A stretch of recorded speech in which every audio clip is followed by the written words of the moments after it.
Ayan, okay, magandang araw mga ka-hyper. Ako nga pala ang inyong ka-hyper na si Melvin. Kasama natin ang napakaganda at napaka-sexy si Madam Thessalonica ng Thessalonica Game Park. Magandang araw, Madam. I-promote mo naman yung mga white Kelso gypsies. So hello po, ayan ako po si Thessalonica Farm. So syempre white Kelso princess.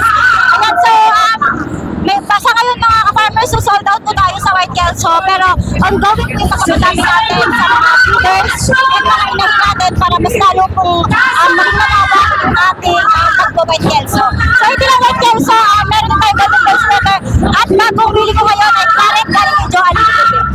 Yan, ka-hyper, napakaganda yung mga white Kelso ni Ma'am. Bukod sa white Kelso, Ma'am, ano yung pinaka-paborito mo pang bloodline bukod sa white Kelso?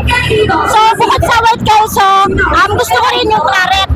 So kaya ako bumili ng Claret kay Sir Joanne Lipuyugin dahil kilala yung Claret sa cutting skills. So magaling sa cutting, ipapartner natin yan sa white Kelso na magaling at fast at mabilis. Yan, kaya mga ka-hyper, kung gusto nyo mag-avail ng white Kelso, sisiwang, di ba meron available? Opo, meron pero ano na po ngayon, bali sold out tayo. Napakabilis mga ka-hyper. Hanggang April, sold out. Kaya gusto mag-avail, bumusita lang sa Maratutong Cavite. Sa page ko, sa page ko pwede kayo mag-message. Ayun lang mga ka-hyper, magandang araw sa inyo lahat. Maraming salamat, ma'am.